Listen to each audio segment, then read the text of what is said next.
masih bebas. Saya ingin kamu berbicara tentang apapun yang terlintas di pikiranmu tanpa atau menilai apa yang kamu katakan. Mulailah dengan apapun yang ada di pikiranmu sekarang. Baik, saya merasa sangat cemas belakangan ini. Setiap kali harus menghadiri pertemuan atau bertemu dengan orang baru. Nah, saya merasa sangat tegang. Saya takut mereka akan menilai diri saya. Oh, begitu. Coba ceritakan lebih banyak tentang perasaan cemas itu. Apa yang biasanya terlintas di pikiranmu ketika merasa cemas? Saya merasa mereka akan berpikir saya bodoh atau tidak kompeten. Saya takut membuat kesalahan atau mengatakan sesuatu yang salah. Kita kita ceritakan lebih lanjut tentang kejadian itu.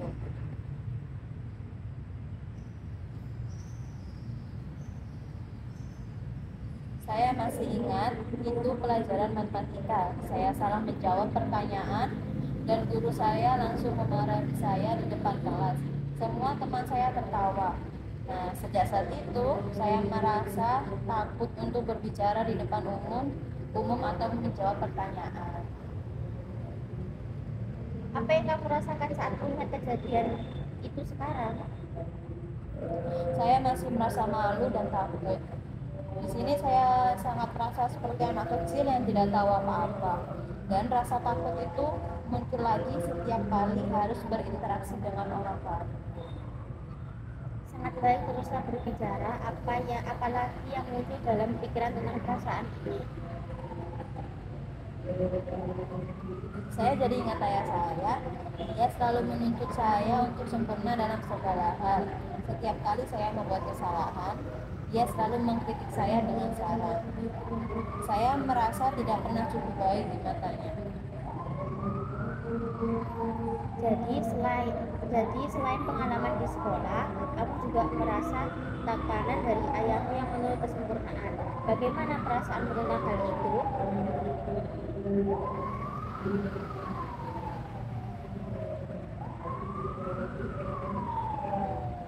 Saya merasa sangat tertekan dan tidak berharga.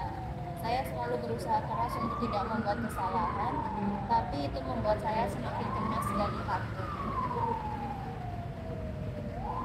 Bagus, kamu sudah mulai menghubungkan beberapa pengalaman masa lalu dengan perasaan cemas yang kamu rasakan sekarang. Apa yang kamu pikirkan tentang ini? Saya pikir mungkin itulah mengapa saya selalu merasa cemas dan takut dinilai oleh orang lain. Pengalaman masa kecil saya dengan guru dan ayah saya membuat saya takut melakukan kesalahan dan dinilai buruk oleh orang lain. Ini adalah wawasan yang sangat penting. Menyadari sumber-sumber emosional dari kecemasanmu bisa menjadi langkah pertama untuk mengatasinya. Kita akan terus bekerja bersama untuk membantu kamu mengembangkan strategi dalam menghadapi situasi sosial dengan lebih percaya diri. Gitu ya, gimana? Apakah bisa diterima? Ya, Oke, ya sama-sama Dea. Assalamualaikum. Waalaikumsalam. Assalamualaikum Dea. Waalaikumsalam. Bagaimana perasaanmu hari ini? Malam Ibu, saya masih merasa sangat tertekan dengan pekerjaan saya. Saya di sini merasa seperti tidak ada yang memahami apa yang saya alami saat ini. Saya bisa memahami bahwa tekanan di tempat kerja bisa sangat berat dan membuatmu merasa sendirian. Bisakah kamu ceritakan lebih banyak tentang apa yang membuatmu merasa tertekan? Saya sendiri memiliki banyak tanggung jawab dan merasa tidak ada yang menghargai usaha saya. Atasan saya selalu menuntut lebih banyak dan saya merasa tidak pernah cukup baik. Itu terdengar sangat berat. Dea, sepertinya kamu bekerja sangat keras namun merasa tidak mendapatkan apresiasi yang seharusnya. Itu bisa sangat menyakitkan dan membuatmu merasa tidak dihargai. Ya, betul sekali. Terkadang saya merasa sangat putus asa dan berpikir untuk berhenti saja dan bekerja diri. Tapi saya tidak yakin itu salah satu solusi yang paling tepat. Perasaan putus asa dan ingin berhenti adalah reaksi yang sangat wajar ketika kita merasa tidak dihargai dan terus-menerus ditekan. Sangat penting untuk mengakui perasaan-perasaan ini. Kamu tidak sendirian dalam merasa seperti itu. Dan saya di sini untuk mendengarkan serta membantumu menemukan cara mengatasi tekanan ini. Terima kasih Mbak Iza. Hanya berbicara tentang ini saja sudah sangat membantu aku. Tapi bagaimana saya bisa mengatasi perasaan ini di tempat kerja? Cara mengatasinya yaitu ketakutan yang sangat valid. Bagaimana jika kita mempersiapkan beberapa cara untuk mendekati pembicaraan ini dengan atasanmu, misalnya fokus pada fakta dan solusi daripada emosi, dan ingat meminta bantuan atau berbicara dengan beban kerja bukanlah tanda kelemahan, tetapi menunjukkan bahwa kamu peduli pada pekerjaanmu dan ingin memberikan hasil yang terbaik.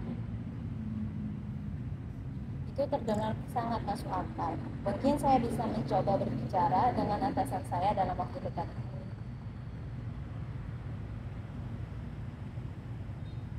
Bagus sekali. Selain itu, apakah ada hal lain yang bisa kita lakukan untuk membantumu merasa lebih baik dan mengelola tekanan ini, misalnya aktivitas, olahraga, atau waktu luang yang lebih berkualitas? Saya suka berolahraga, tapi belakangan ini saya jarang melakukannya karena terlalu sibuk dengan pekerjaan. Mungkin saya bisa mencoba kembali ke rutinitas olahraga saya. Itu ide yang sangat bagus. Olahraga bisa menjadi cara yang sangat efektif untuk mengurangi stres dan meningkatkan suasana hati. Mari kita buat rencana untuk mengembalikan rutinitas olahragamu. Dan ingat, saya di sini untuk mendukungmu dalam setiap langkah yang kamu ambil. Terima kasih banyak Mbak Iza. Mendengar semua ini membuat saya merasa lebih dipahami dan didukung loh. Nah, di sini saya akan mencoba langkah-langkah yang telah kita bicarakan tadi. Oke, senang mendengarnya, Dea. Saya percaya kamu memiliki kekuatan dan kemampuan untuk mengatasi ini. Jangan ragu untuk menghubungi saya kapanpun kamu butuh dukungan lebih lanjut. Terima kasih. Ya, sama-sama. Assalamualaikum warahmatullahi wabarakatuh. Waalaikumsalam.